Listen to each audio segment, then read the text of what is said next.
Okay, One Piece chapter 1136 blind reaction. You already know where this one's starting at, man. So, Luffy got his harem of princesses, right? Nami got a whole army of simps. I like how Zeus is like, I'm servant number one, Sanji servant number two, and you're servant number three. Then we get that big reaction, that big reveal that Nami's about to rob the whole palace blind. Oh man, yo, every time there's a chance for this bitch to steal something, she does not hesitate. I love Nami, man. Let me back up, man, because like there's a lot of good lore in this chapter. So first and foremost, I gotta give props to props to do. I like how Zoro was sitting there drinking, he was talking his trash, and yet at the same time, he never stops being the proper number two. Because he knew right away, like, okay, Luffy did something. I don't know what Luffy did, but he did something. I'm getting to the bottom of this. He's being way too giddy. And you just see it in how Zoro and then Nami both come. And it's the whole point of trying to stop Luffy from Luffy. I really appreciate that. Like at the end of the day, right? All the members of the Straw Hats, they're going to do their thing. They're going to support Luffy however they have to. But when it comes to Zoro and when it comes to Nami, maybe it's because they're the ones that have been with him the longest. But it just seems like they always got this man's back no matter what. They know his tendencies better than anyone else. And even like with Nami being there for an ulterior motive, at the end of the day, it's more of like a win-win situation because she knows if she lets those two go off on their own, they have zero sense of direction and they're going to be lost forever.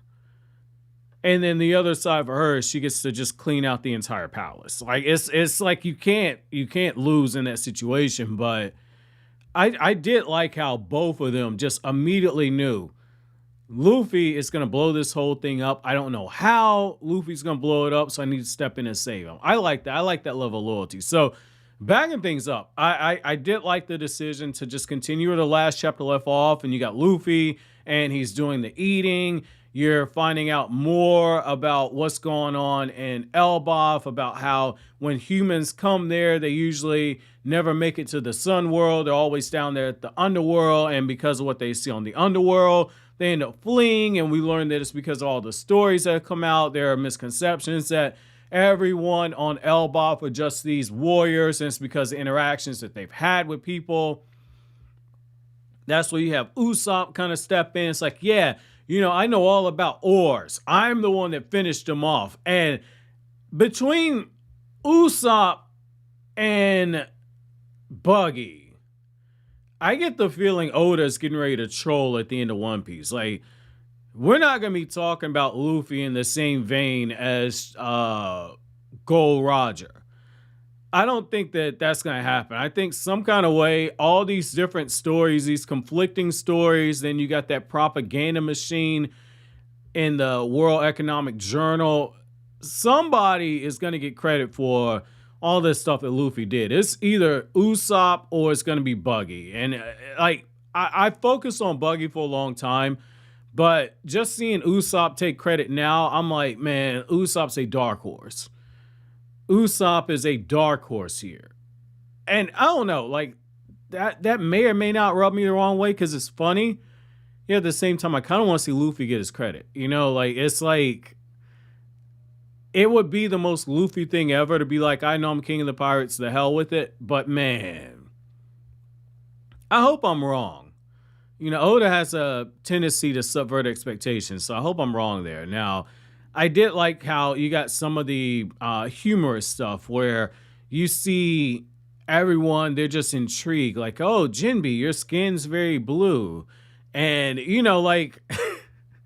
I know Oda wasn't going there, right? But, you know, it just kind of reminds me of like how, oh, your hair is so curly. I like to touch it. Like, that's where my mind went, right? Just off of personal experience. You know, like I get told all the time, like, oh, you got good hair. And, like the women I used to work with, like touch the hair and etc. And like it's like that's where my mind went, right? Like if you know good, if you know the good hair thing, you get why they say good hair and etc. But like I thought that like for me, that's where my mind went, personal experience. And then on the other side, after that happens, and you get Sanji just going into simp mode, and like Sanji is getting his own exploration going on. He's like, I can't believe I'm surrounded by all these beautiful angels.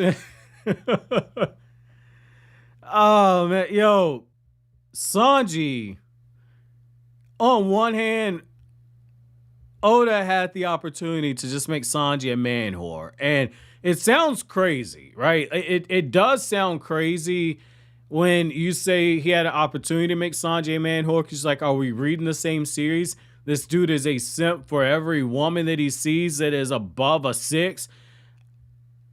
I'm looking at this going, Oda got this man extra thirsty after he done found out that a human crawled up inside a giant. Like, I see what Sanji's doing here. Like, I see where this is going. Sanji gonna rear somebody up, man. Like, Sanji, we gonna find out Sanji got some kids around the One Piece world at some point. Like, that's gonna be like an epilogue, and it's gonna be all these women. Like, I see where Sanji's going, man. Then again, Sanji, like,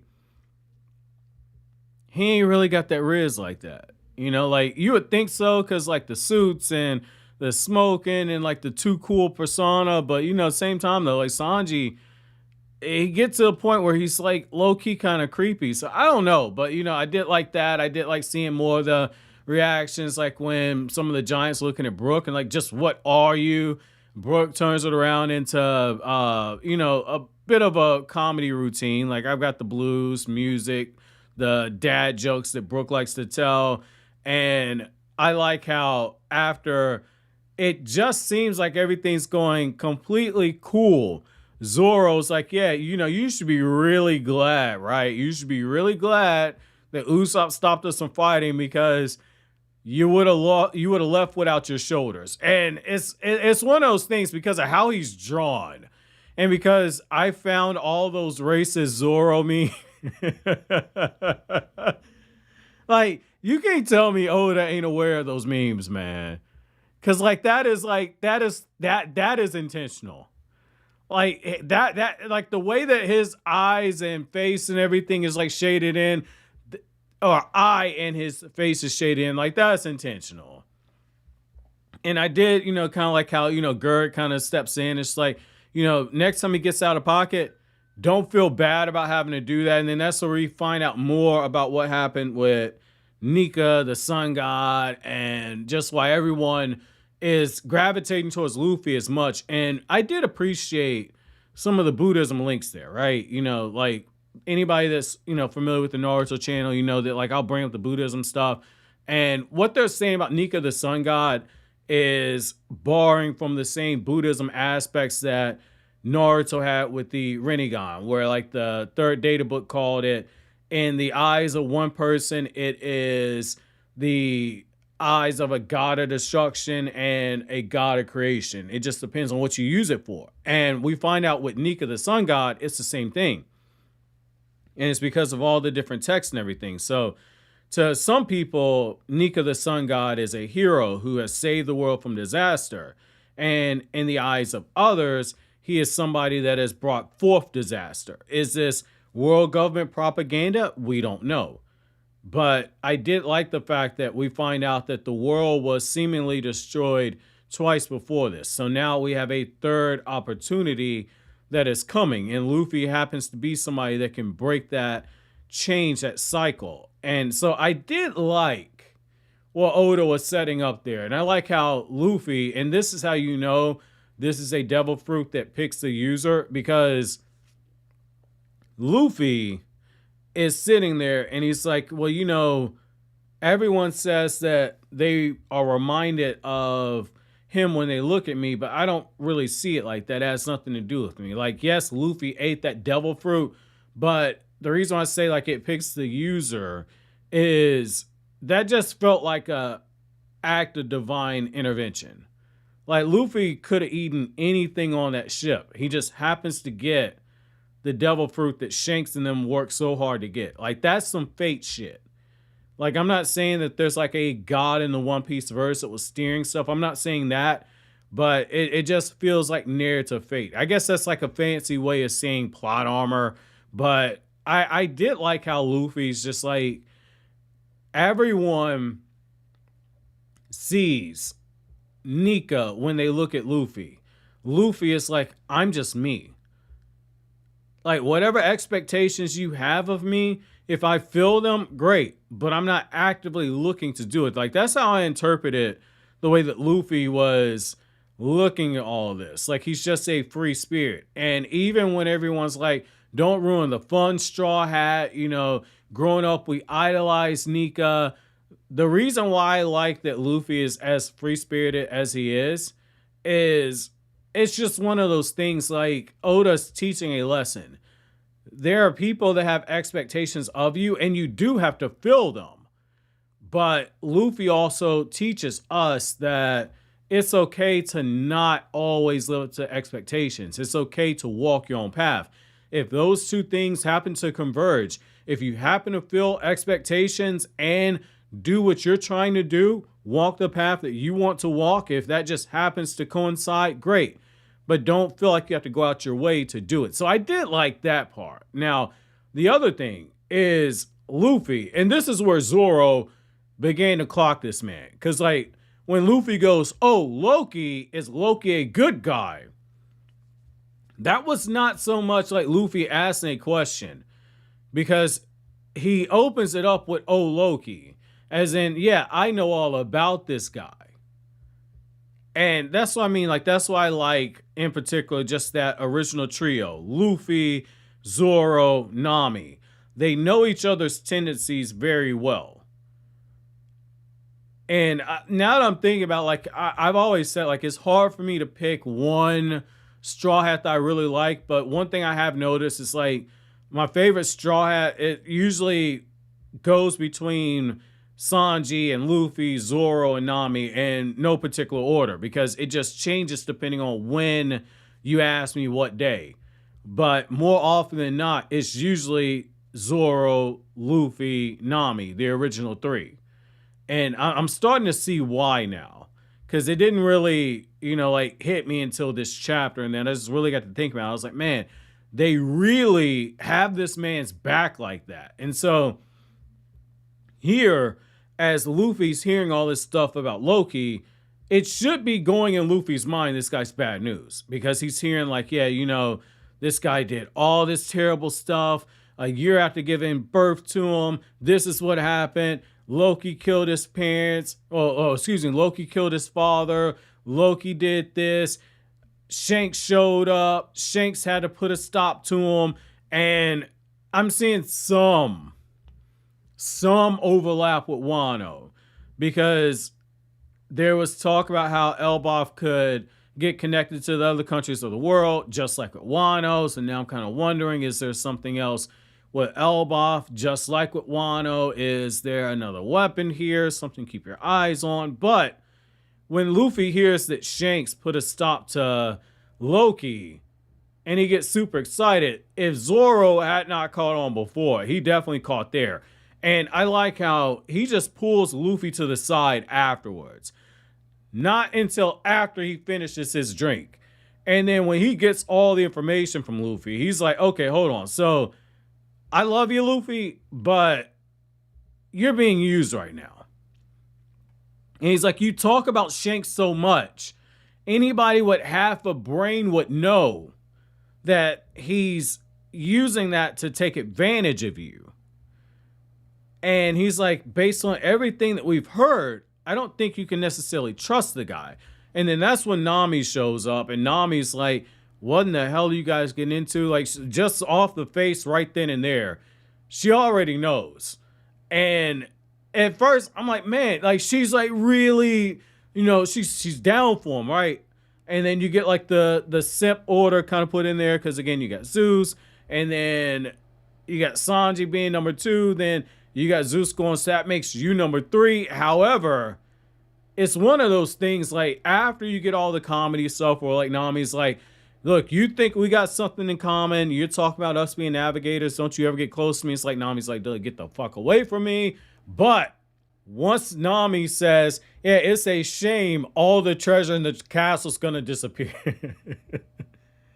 Like, you hear my voice and start laughing at that because I'm like, okay. And sure enough, that's why, like, you have the dialogue. That's what you really hear. And, like, they make the joke about how Nami's eyes have the berries in them and everything. Like, that's funny. Like, I'll never get tired of that gag. Like, that's up there with, like, Sanji getting the hearts in his eyes and everything. Like, I'll never get tired of that gag right there, man. But, you know, I like how we get all this soft-handed stuff, and then Oda ends it off, and you got Shanks Jr. and you got Gunko, and it's like we get told these are the Holy Knights, but Loki's eyes are covered, and I'm guessing Oda's going for the see no evil thing because his eyes are covered up, but you just happen to have this man here. He looks like Shanks. Loki can't see him.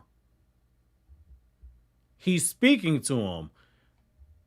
Loki does not like Shanks, but he's hearing the voice. So this is not Shanks. So why does he look like Shanks? Is this like a Vegapunk situation where it's a clone or something? Like, I have questions now. I have questions because they've invited Loki to join the Holy Knights. And so now I'm curious where this is going. Gunko's design is interesting. And at first when I was looking at the hand, I'm like, is that an arrow? And like, does she have like, is she going to have like a direction fruit or something like that? Because I'm seeing how it's going. And sure enough, like when that giant wolf does try to do the attacking and everything, she just does something crazy with her fingers. And sure enough, that arrow points up like a direction. So now I want to know more about her devil fruit ability. I want to know more about that. Now, the other thing here is that when Shanks Jr., I'm going to call him that until we find out the name. When Shanks Jr. is talking, he kind of, tries to use us as a bargaining situation. Loki's like, dude, your fate's sealed. And, he's doing all this trash talking. He's like, I'll be sad. I'll be angry. But, I'm going to feed on this rage. I'm going to unleash it upon the world. And I'm curious, just based on everything that they've done to hype up Loki, are we going to get a Luffy versus Loki battle? And it just makes me go right back to something that, I said earlier, which is how are people going to react when they learn that Luffy and Loki have already interacted? Like, I love Luffy and he's needed for conflict. I mean, obviously he's the main character, you need him for conflict, but to a certain degree, and like my comic readers know where I'm going with this, to a certain degree, he reminds me a little bit of Peter Parker. A lot of the bad things that happen to Spider-Man Peter Parker, it's shit that Peter brings upon himself. When you look at a lot of what's happened to Luffy, I really feel like you could argue probably like 40% of what's happened to Luffy has all been shit that he has set in motion himself. Like, it makes a great conflict for us as a reader. But, like, it just kind of makes me go back to, some of my earlier stuff. Like, when I first started reading One Piece, I was like, Luffy, you big dummy. Like,